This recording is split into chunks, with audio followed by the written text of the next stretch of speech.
नमस्कार, मैं हूं आपके साथ वैशाली और आप देख रहे हैं अनंत टीवी लाइव। आइए बढ़ते हैं खबरों की ओर। मुख्यमंत्री डॉक्टर यादव द्वारा की गई प्रमुख घोषणाएं।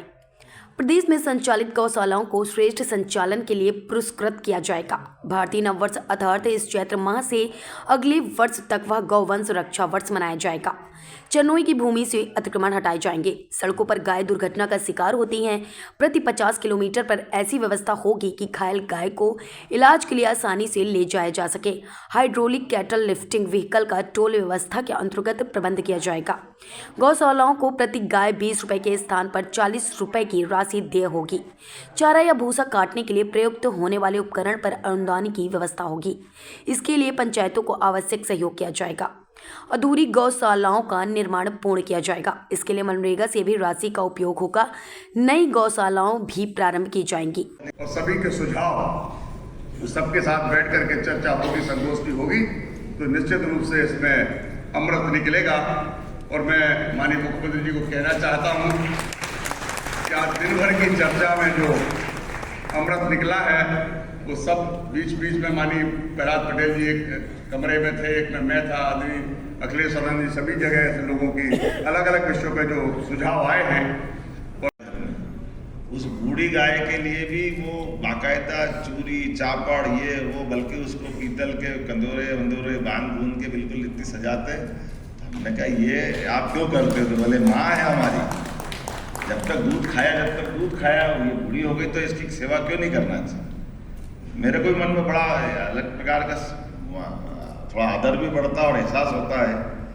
तो ये जो अंदर का भाव है कि अगर थोड़े वृद्ध हैं हो गए, थोड़े घर में अपने बड़े बूढ़े हो गए, तो अपन अपने परिवार के रिश्ते कैसे निभाते हैं। और उसी नाते से हमने जब ये सरकार बनी और सरकार बनने के बाद कई मामलों में निर्णय कर रहे हैं अलग अलग प्रकार के। जैसे माननीय प्रहलाद जी सही कह, पुलिस विभाग के, राजस्व विभाग के अधिकारियों के साथ साथ गौशाला संचालन करने वाले कई संतगण और सनातन धर्म के लोग भी हमारे साथ सम्मिलित थे। सभी अनुशंसाओं को हमने अगले 2 मिनट में हम संक्षेप में इससे बताना चाहेंगे।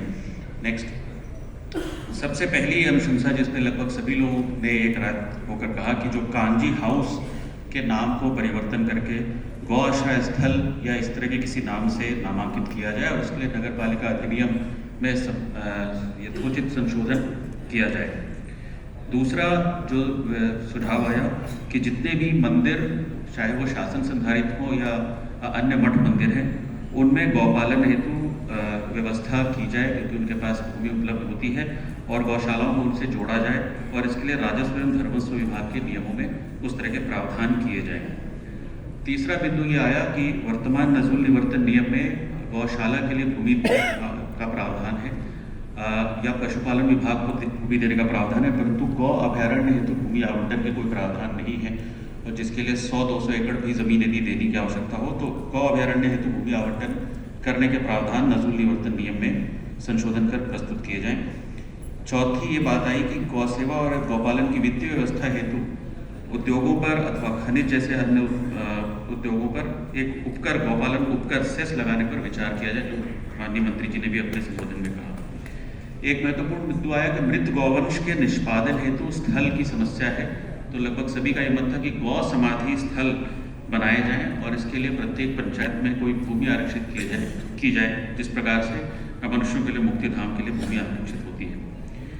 अवैध गौवंश का परिवहन करने शुरुआती दौर में इनके काउंटर बनाए जाए, इनकी जगह निश्चित की जाए जहां पर सारे उत्पाद मिल सके। और ऐसा अगर होगा तो लोगों में अवेयरनेस भी आएगी और उसके प्रति लगाव भी बढ़ेगा।